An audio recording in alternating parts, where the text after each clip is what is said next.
Hi everyone. This interview was a long time coming. Originally, this was supposed to happen in this particular version in March, but we know what happened in March, April, May, and it's still happening now.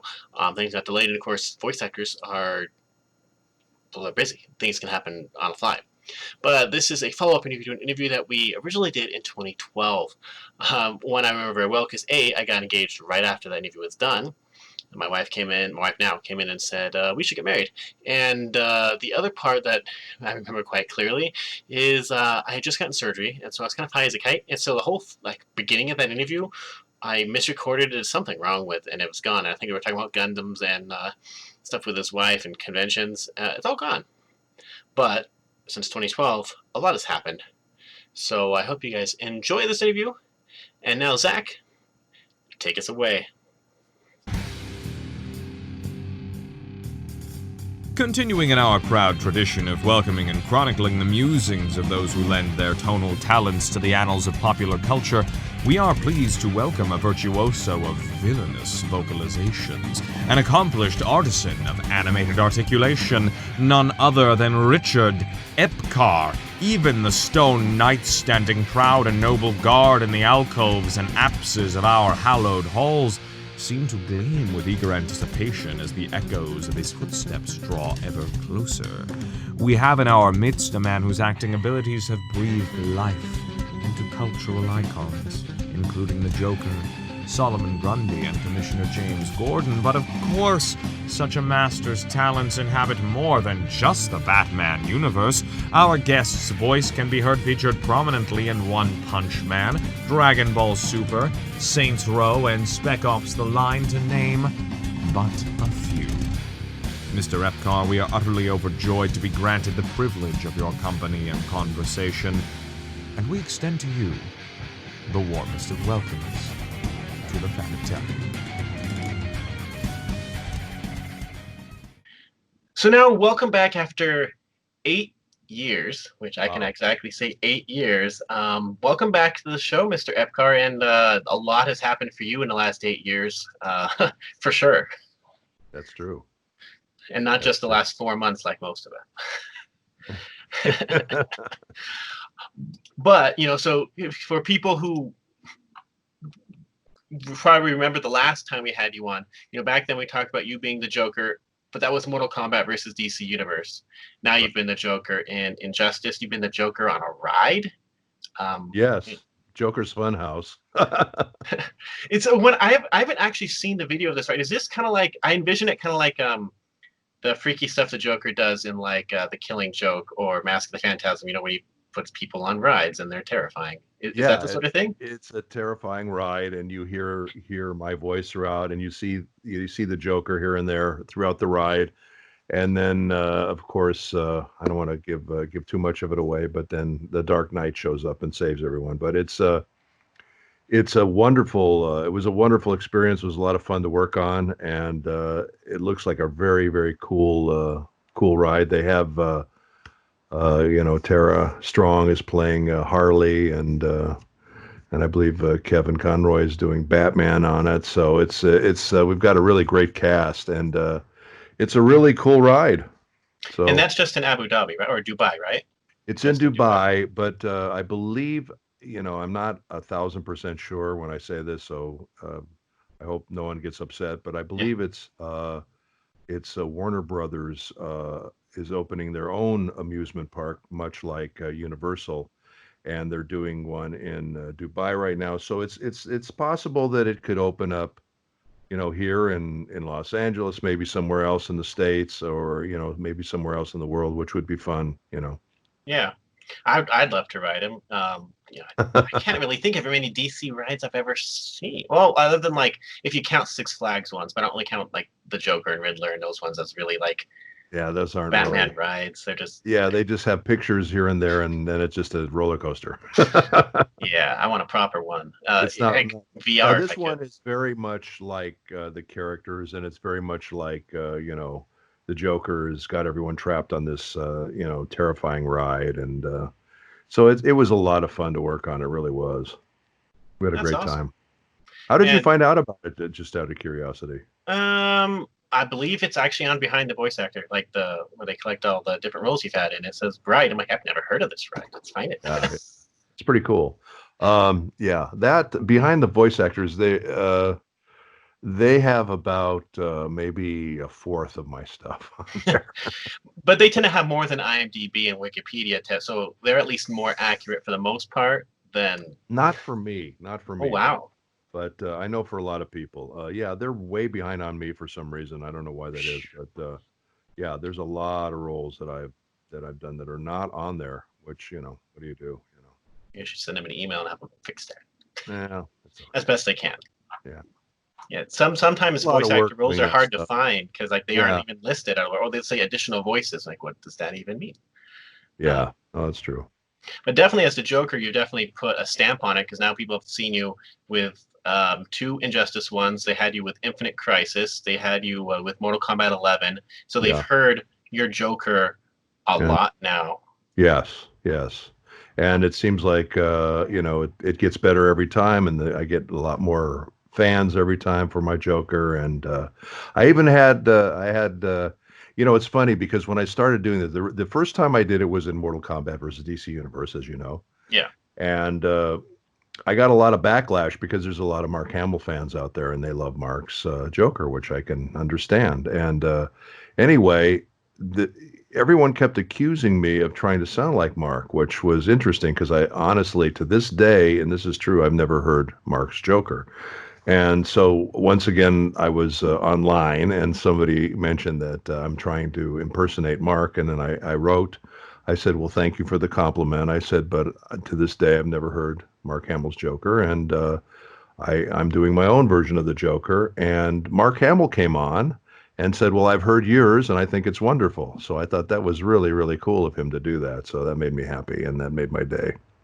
Yeah, and that sounds like something he would definitely say, because yours isn't like I just say that you guys both had the same idea of what the Joker should sound like versus you imitating each other. It's not like it's not like DiMaggio when he did his Joker. It did not sound like the other Jokers at all, but he has a distinct voice. Yeah, I just think you guys both have a similar idea. I haven't heard DiMaggio's Joker either, but sounds like Bender. Oh, great. Bender is the Joker. It kind of fits in a way. But also, since 2012, you also got to return to Kingdom Hearts multiple times before we actually got Kingdom Hearts 3, which is the one we all wanted in the process. In the meantime, we had 1.5, 2.5, 2.8, Dream Drop Distance, like 8 other games. Yes, there were literally 8 other games, and it was. Listen, I'm not complaining because it kept me busy doing those other games. But everyone, every time I'd go to a convention, people say, "When's 3 coming out? When's 3 coming out?" This went on for how long? 10 years? I don't know. Yeah. It was a really long time, and I'm thrilled it came out, and I'm thrilled that everyone was very excited about the game and happy about it. And I think, is that the one that came out and the first day sold 5 million copies? I think that's. I could be, once again, don't press me on this, but I believe that's what happened, and I think that's just shows how the anticipation for this game was huge, And just think, we got Kingdom Hearts 3 and Final Fantasy 7 remake within months of each other, and those are games that people have been waiting and waiting and waiting and waiting and waiting, and then they finally, actually happen somehow. Yeah, it's fantastic. But I'm in the other one too. Actually, I'm not sure. Am I in that one? Final Fantasy 7? I don't remember. You might be. I'm in some of the Final Fantasies. I know that. I know you're in Final Fantasy 14 because your guy is in that one. I know you were in. There was another one. Yeah, there was another one. You're right. There's a lot of time I read credits and try to figure out who all the voice actors are. Like, do I know you? Do I know you? Oh, that one I don't know. Yeah. Well, it's hard for me because I literally have done over 600 characters in games, animation, and anime, and it's not always easy for me to remember them all or keep up with them. And you go to conventions, and there's certain characters that are very near and dear to certain people's hearts, and they want to talk to you about these characters, and you're going, oh, well, that was something I did a long time ago. I don't remember, whatever. And they don't necessarily want to hear that. They want to hear that you're as excited about the character as they are, and sometimes that's a little tough. But you do the best you can. You do the best you can, and then honestly, when people do ask me questions about certain characters that I've quite frankly, have kind of forgot about. I'll go back and kind of research it a little bit and say, oh yeah, okay, now I remember that. Now I know who that is. So at least I don't sound like an idiot when they ask me a question about the character. And even my kids actually start. My kids, are 6, 4, and newborn now. But my 6-year-old even knows who you are because he keeps on asking who the voice of Commissioner Gordon is in his Batman Unlimited ones. What about That's the so animals and sweet. so on. And I was Yeah. like, oh yeah, that's this guy. He's also the Joker, and it's like I like him better as that one. I But like him better as a good guy. I'll tell you something. It's really been an interesting ride in a way for me because I remember it's just so bizarre how life works sometimes. I remember years ago, my wife and I, Ellyn Stern's my wife, and she does a lot of voice work and directing as well. And she and I were having our acting videos edited at this place, and Bob Kane was there. Bob Kane, who created Batman. And we started talking to Bob, and it was really cool for me to meet him because I've always been a Batman fan. I've always liked Batman. And he said to me, you know how you succeed in Hollywood? I said, no, Bob, how do you succeed? He said, you create a character like Batman. I said, oh, okay, I'll remember. Thanks for the tip. But anyway, it was interesting to meet him. And then on our wedding, a couple that we knew that owned a theater gave me a pair of cufflinks with the Joker on it, which I thought was kind of bizarre, honestly, at the time. But now I really cherish them because I'm doing the character, and it's just weird how things happen like that. And I've been so fortunate. I've done the Joker. I've done Solomon Grundy in a bunch of Batman stuff. I've directed Arkham, co-directed Arkham Origins, and played several characters in that. And I'm Commissioner Gordon on Batman Unlimited, the series of films. And I just, I'm just seems like I'm all over that Batman universe. So I'm really, really happy to be part of that, and particularly the Joker. I mean, that's a huge, iconic character. and Arkham Origins is one that I had to revisit, and I appreciate it much more now than I did when it first came out. The first time it was kind of a little jarring from what I expected, but now as long as I don't try to do all the Riddler things, there was a lot, a A lot of lot of Riddler riddles. stuff, huh? It's a good game and it fits right well. And I have Blackgate on that's probably 3DS. I believe it's on, which is the spinoff of that one. And it's good. These are all good Batman titles. Which having a Super Nintendo Classic, which I have put a bunch of ROMs on of the old Batman games, we're just so spoiled to have had so many great Batman titles now. When before they were not good. No, he's huge. He's really huge. And that particular game, Arkham Origins, I really loved working on that just because, particularly at that time, I just thought the animation was stellar. It just looked, and to me, that the way he looks, the way Batman looks in that game, I think is the best Batman's ever looked. I just think he looks like the quintessential Batman and looks just amazing. And I haven't really seen that so much in the movies, in the live action movies, where you really feel like the Bruce Wayne and the Batman are just so really, really good and work really well and are believable and that whole thing. It's a hard, it's kind of like finding the next James Bond. It's just a really hard fit, And you usually have either one who's really good at Bruce Wayne but not as good at Batman, and one who's really good at Batman and not as good as Bruce Wayne. Exactly. Like I thought Val Kilmer was a pretty good Bruce Wayne, but not the best Batman. No, he did have nipples on his suit though. While Ben Affleck was pretty darn good, like an Arkham style Batman, but we I didn't really actually get to see him as Bruce very much. I really liked Ben Affleck's Batman. I didn't think I would, but I really liked him. And it's too bad they didn't do another Batman movie with just him, because I think it would have been really good. I mean, he was really powerful as Batman, and the Batman versus Superman was not such a great movie, but the one bit that I loved in that movie is when he rescues Superman's mom from those guys, and I just thought, wow, that is hardcore. It was just a great scene, and he did a great job, and it was just really cool. If the whole movie had been like, along those lines, I think it would have been a much better movie. But that was a really cool scene, and I would have liked to have seen him do more Batman stuff. Yeah, alas, his personal life caught up with him and other things, and DC kind of got it messy. But hopefully, he is in a good place where if they ever need to use him again or wants to use him again, he can come back because I believe he went to rehab right after that, like alcohol rehab and. Oh, is that he what had happened? I didn't. Yeah, I believe because he got a divorce and then he went in like alcohol rehabilitation. It's kind of Um, hard to be an alcoholic when you're in that great of a shape, though, isn't it? I don't know how you I was, drink when you're like in great. He was in amazing shape for that, and it's like, wow, how do you what become are a? you drinking? Yeah, it's just I don't know how you do that because usually if you drink it just turns to fat. So he looked pretty ripped up.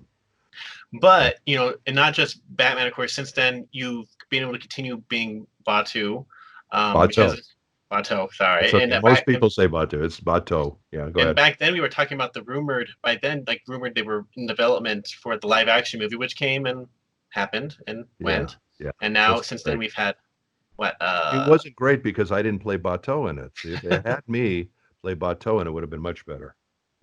Yeah, it's just kind of like it's watchable, which is just, Visually it's beautiful.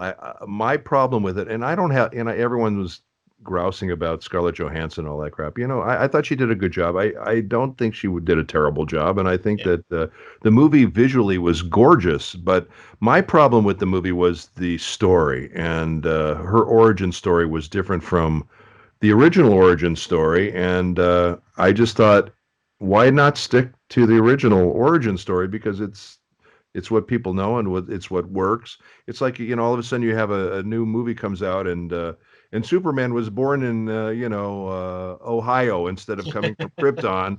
It just kind of changes the whole premise and everything. I yeah, just think that you need to kind of stick to those original things, which I thought actually the Dark Knight they did a great job on that because um, it really showed his origin story, but it explained a lot of things that were missing in his origin story, which I thought was fantastic. And they filled in a lot of the holes and made it very believable and how he came to become this kind of a character. And I just thought that was a great origin story. But I don't want to see yeah. one more Spider-Man origin story or jump off a cliff. Into the Spider-Verse did a good job of it, but that's of course a different type of Spider-Man origin story. Um, Was that the animated one? yeah, the animated one where they brought them That all the was different Spider-Man. that was terrific. That was Yeah, really, really good. And I was kind of hesitant to watch it. My daughter said, "You got to see it. It's fantastic." And she's right. It was really good.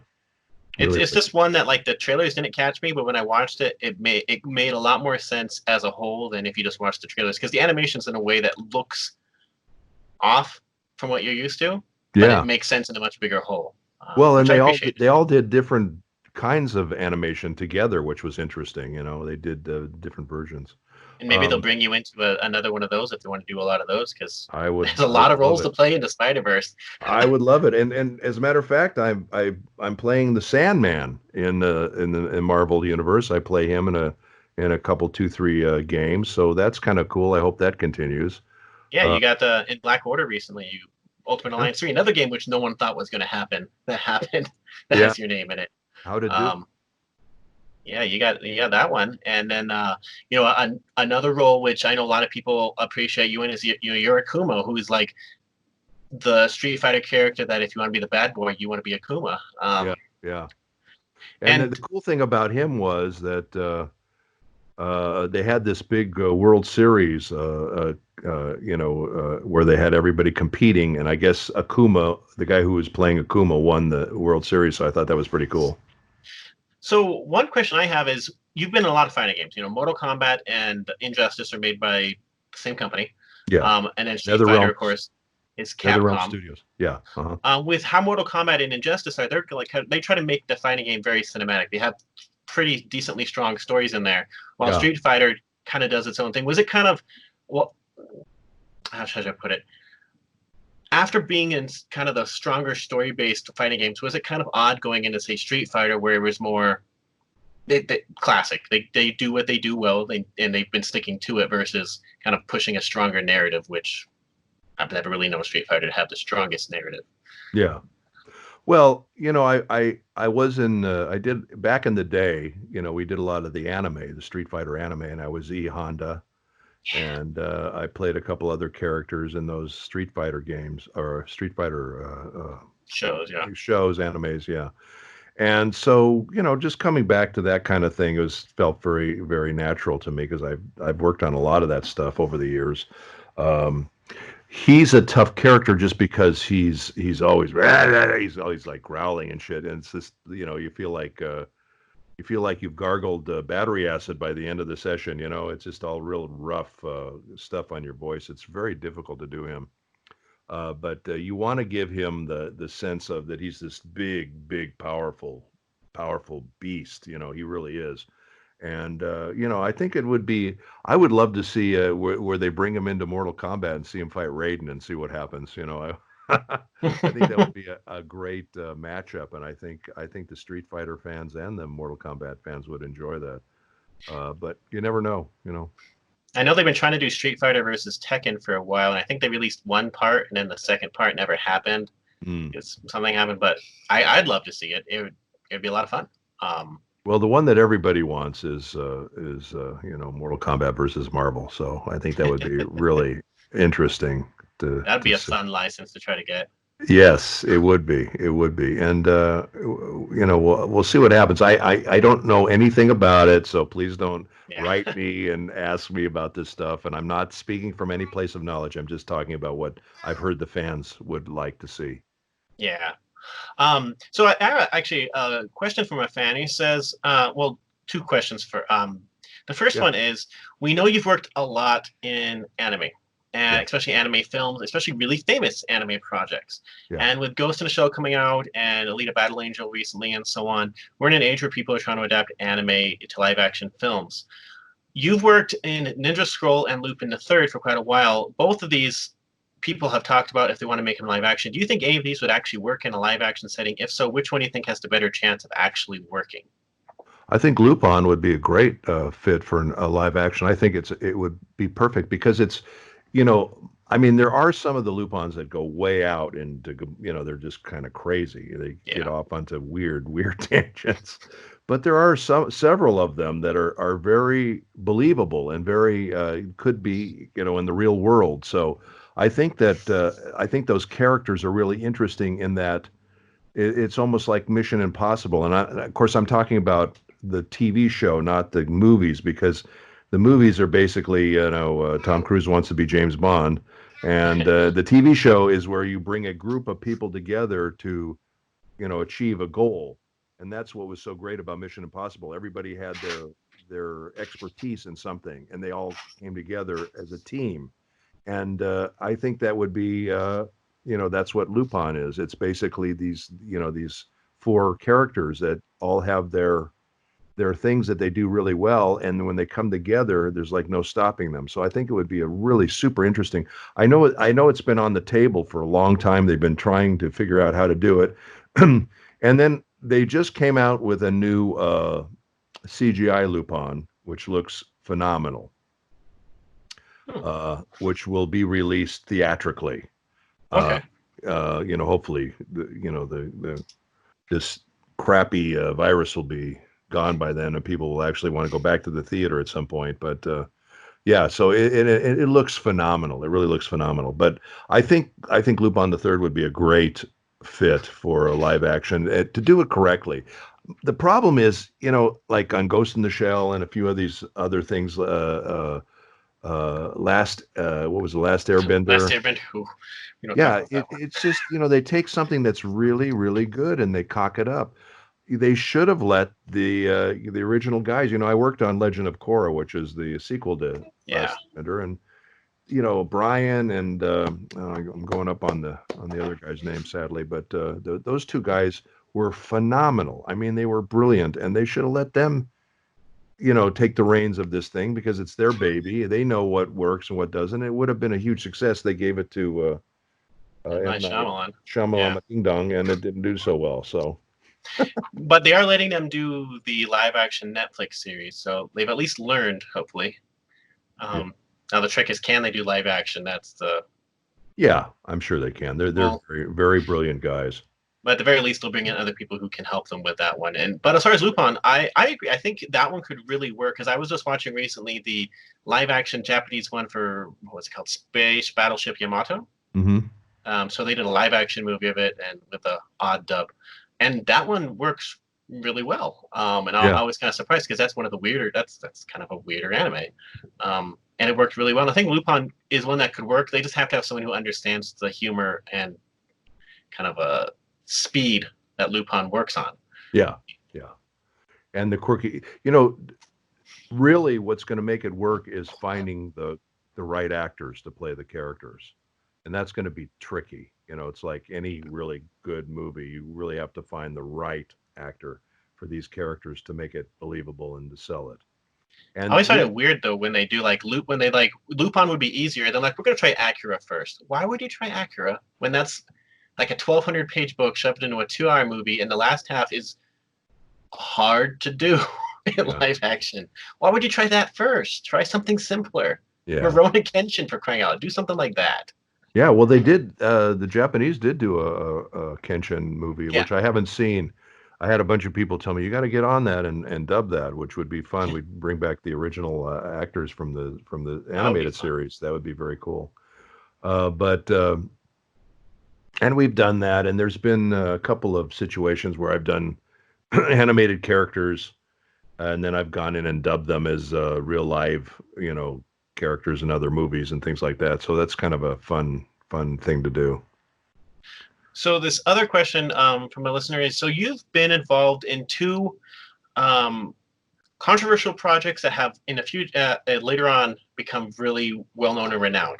One was Spec Ops: The Line, which when it came out was not as powerful or wow as people thought it was going to be, but more people stood on it, the more respected it's become to now. It's usually known as one of the most respected games ever made.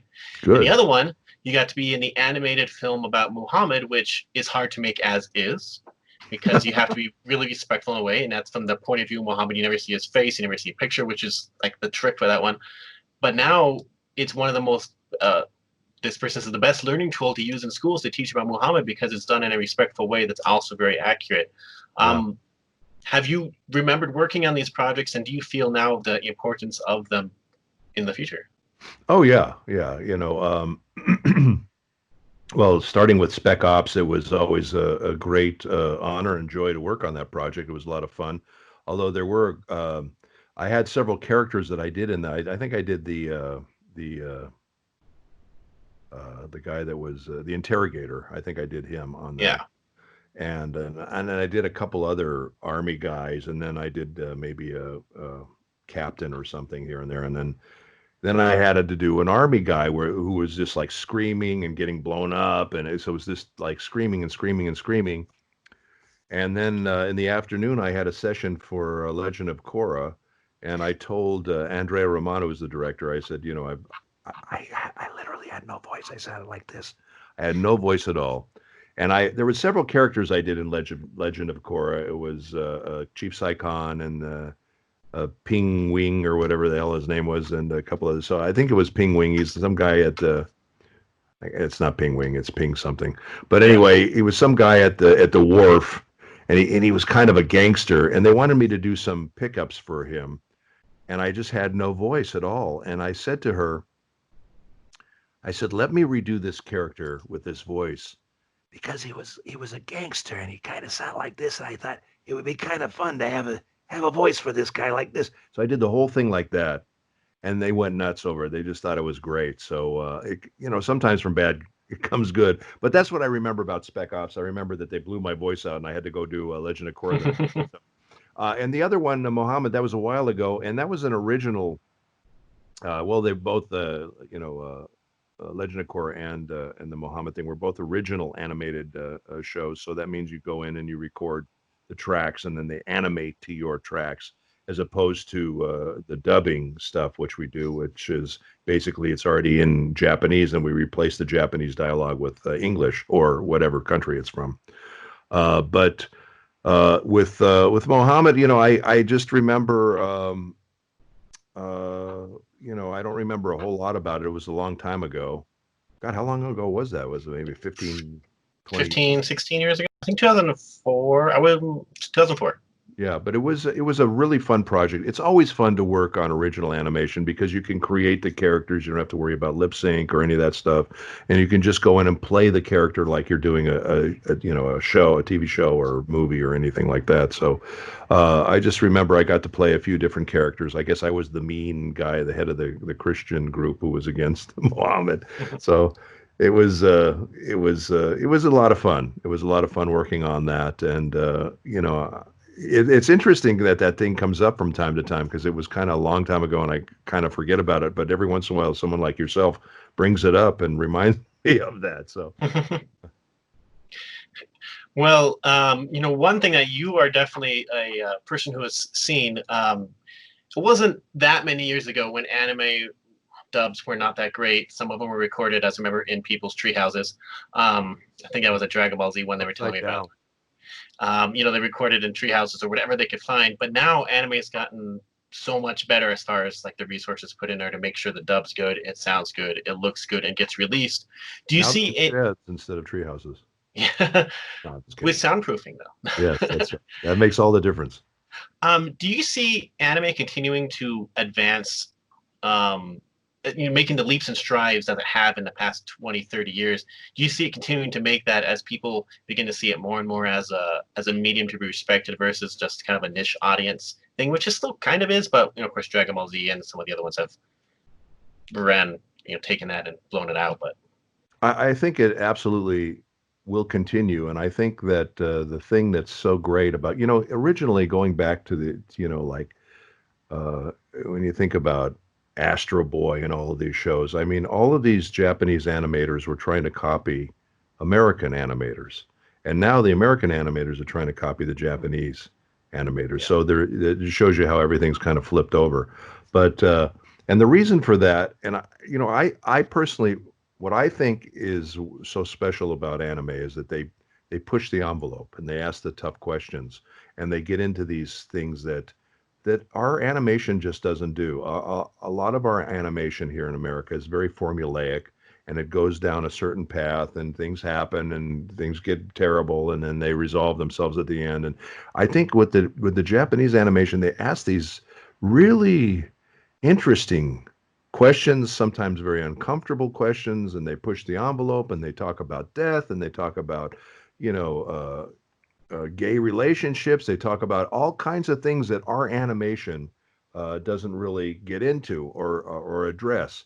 And I think, honestly, I think that's why uh, the popularity's there. And it's, it is a niche, but I think that it's getting a much bigger audience as it goes along. And you look at these conventions. I mean, when I first started doing conventions a million years ago, there was maybe I don't know 300-400 people at these conventions. Now there's some of these conventions have 170,000 people at these conventions. I mean, people are really into this stuff. They dress up as the characters. They have a ball. I mean, it's a whole other thing, and I think it's great. Listen, I think it's very healthy personally. Some people get a little freaked out. We get into some of these hotels sometimes, and some of the guests that are not there for the Dragon convention Con. and they always come to me. I guess I look like a normal one, but they always come and complain to me about it. And I always say to them, look, these are great kids. They're not doing drugs. They're not stealing cars. They're not, they enjoy these characters. So they dress up like the characters. They're having fun. And this is a great outlet for them to be creative and have fun and be with their friends. And I think a lot of the people that are attracted to this stuff sometimes feel like outsiders. And then when they get, they have this common bond with some of the shows, and I think it's a wonderful thing for them. And just thinking of how deep some of these go, I know you worked on Iron Blooded Orphans. Yeah. Good grief, that is a deep show. If you want a show just to sit and watch and like relax, that's not the show to like turn off your brain to. It's not forgiving Yeah. as far as that goes. Yeah. But even like, yeah, go on. No, go ahead. I was like, even when you worked on stuff like Digimon's never been one to shy away either. I used to work in a mental hospital, the children's unit of a mental hospital, and one of the things we cannot watch is talking about adoption or being abandoned or anything like that because a lot of these kids have been abandoned, and so Yeah. we don't want to trigger that.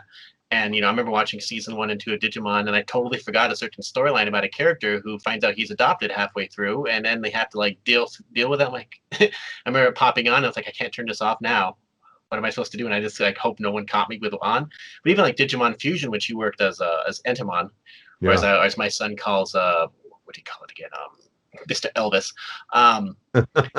Even that one goes deeper because that talks about like people being oppressed and so on, and that's a show that is made by kids, and I believe was Fusion the Disney era of Digimon.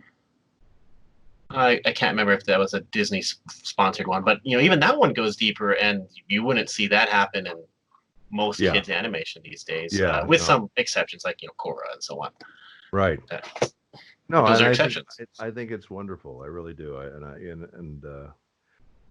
don't know how your kids reacted to that Digimon with the adopted thing, but they probably enjoyed it. They probably had someone they could relate to, and like I say, you don't see a lot of that. It's changing and it's getting better from American animators and that sort of thing. We're starting to get into a lot of different stuff, but you don't see that level of curiosity, I think, in our animation yet. They definitely did enjoy it, and we got to have some nice talks about it, which is the good thing. The only thing we could not talk about is near the end where they had, I want to say it was Myotismon, had like a different Digimon come out of his crotch area and start yelling at people. I'm like, we're not going to talk about that. That is a nope, because these are like 6 to 10-year-old boys. Like, we're moving on. Just don't ask. No questions. Yeah. That was my character too, Myotismon. At the end when he has like the talking crotch. The head come out. Yeah. That's. I think as they get older, they'll realize that every man has a talking crotch. So. Yeah, I just remember that going on. We're like, please, no adult in charge of us. None of our bosses better walk in at this time. And they did. They never paid attention to the screen. Like, let's go, move on, move along. Nothing to see here. But definitely, your career has definitely never slowed down. You still direct. You still. I believe you help translate, right? Or yes. Well, I don't translate. I adapt. I take a translation and I adapt it to a lip sync script. So I'm still doing that stuff. In fact, I just my wife Ellyn Stern is directing a big project right now, and I did the adaptation for her for some of the scripts. So I'm still doing that, and I with this COVID thing, everyone's kind of stuck at home. So thankfully, I do have a setup at home, and I've been record 3 big games in the last couple of weeks, and right here in my house, which was kind of crazy. And I've done some dubbing work in my house as well. They send over the films, and we watch them from here, and we re-record them, and they're being recorded on at a studio somewhere else and put together. It's really kind of crazy, but I think we're gonna that's gonna be the way of things. They're the new normal for a while, I think. Nice. So last time you were on, I had you, and I had a couple months later, because I think it was for the anniversary of Digimon. This is the last question. I had you, and then I had Jeff Nimoy on a little while later, and you guys both talked about when it comes to anime dubbing, it's one of the hardest, most parts of voiceover to get into because it doesn't pay very well, and it hasn't really changed that contract since I think Nimoy back then said the 90s is when you guys last negotiated it. Has anything changed since? Because anime is so much more popular now in the U.S. We have so many more shows being released, but has it? Caped hero behind you there. Hello. That's Bruce. Hi, Bruce. Named after, yes, that Bruce. Who does he like? He likes Commissioner Gordon? Yeah. Hey, Bruce. Hello, Bruce. It's Commissioner Gordon. How are you today? It's Commissioner Gordon from your Batman videos. He's also the Joker in some of them. Yes, I'm also the Joker.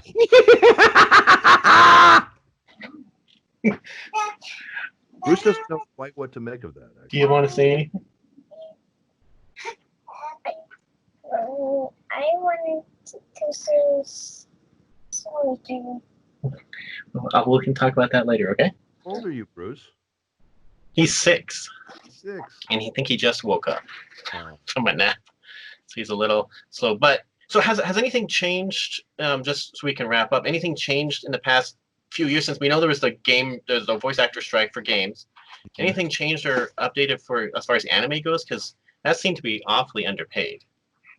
Sadly, it's kind of the same. I mean, Netflix has come in and they're doing a bunch of stuff, and they've upped it a little bit. They've upped the price, and they made it a little better. And and the unions are trying to make it a little better.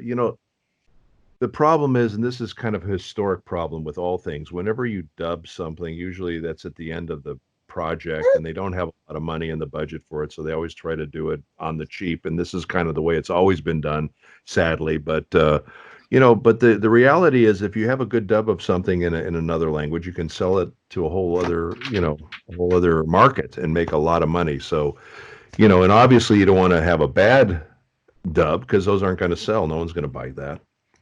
But yeah, it's getting a little better. I mean, honestly, it doesn't compare to the games. The games pay a lot better, thank God.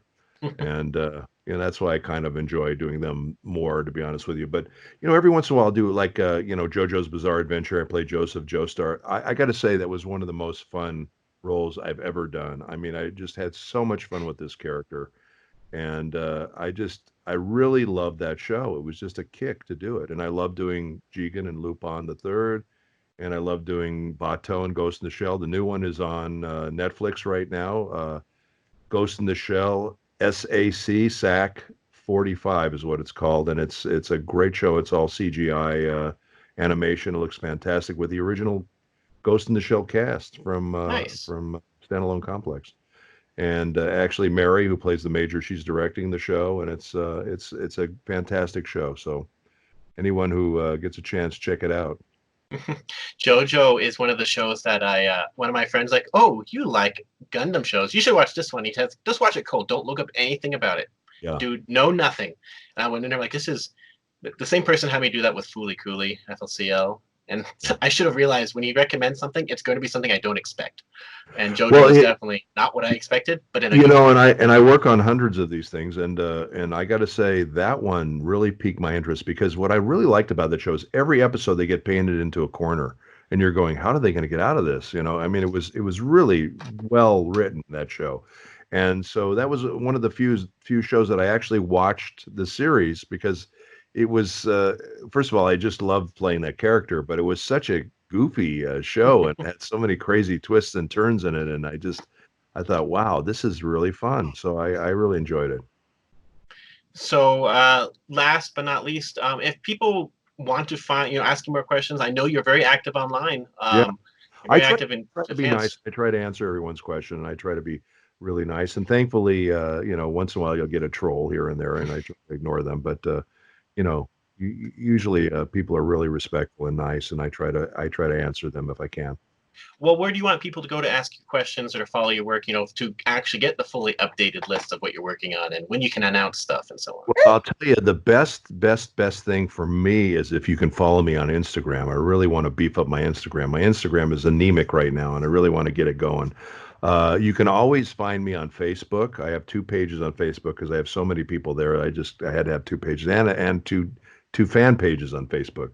And Twitter. I have a Twitter account. You can always hear from me on Twitter. But if you could friend me on or follow me on Instagram, I would really personally appreciate it because like I say, I'm really trying to beef up my following on Instagram. Okay. Well, we'll send as many people to Instagram as we can, and of course, Facebook, Twitter. Just Richard Epcar on Instagram, or Richard Epcar on Facebook, or Richard Epcar on Twitter. And no TikTok dances to follow you on either. No, I haven't done TikTok dances yet. I just, honestly, just having all of those pages to deal with is enough work for me outside of my other work. I don't want to take on another format, I suppose if they gave you if you became an Overwatch or Fortnite character, then you'd have a dance to go with it. There you go. Overwatch 2. Let's see what they give you. Yeah, Overwatch. I think that's the one I'm not in. The one I'm in every other game, but that's the one they missed me on. There's a sequel coming, so. Well, hopefully I can get into it. I would love to because I have a lot of good friends that are in that, and it's a very well liked game. Yeah, and they just have fun. I mean, there was a video that came out not that long ago with them just doing dances for the anniversary, and it's like, oh look, you even got Crispin Freeman dancing. How did you get him to dance? How do you get him not to dance? That's the problem. Well, they got him to dance in the street and so on. There's just a lot of fun. And And when the people are having fun, you know the game. At least they enjoy doing it. And for JoJo, for you, you enjoy it, and it's clearly something you continue to enjoy. Because if you didn't enjoy it, you'd go do something else. Yeah, that's true. Or Power Ranger stuff. Oh, God. But on that note, thank you so much for giving us your time and returning to the show. And it's well worth it, well worth the wait. So don't worry. And thank you. I apologize to you for you've been like a saint, just being very patient, and I really appreciate it. I think you understand. I just get crazy busy at times, and it makes it very, very difficult to sit down and do something like this. But I appreciate your patience, and patience paid off in the end, and we finally got together to talk again. So I'm glad it worked. When I had you on at first, you were the 5th voice actor I'd ever talked to, and now I'm up to 87. I think. Great. And so well, let's you kind of learn the tricks. What is it? 8 years now that we did the Yeah, we won't wait another 8 years. Well, there's questions will be a project or two we need to talk about before that. Sounds good. I look forward to it. So thank you so much for so much of your time, and enjoy the you have rest a beautiful of your day. family. And you can say bye to, this is Killian, also named after related to Batman, but not the same character. Hi, Killian. He's a cutie pie. Yeah, he just woke up too. But have a good rest of your day, and we look forward to everything you have to work on in the near and distant future. Thank you so much. All the best to you and your family. Thank you. All the best. Bye-bye.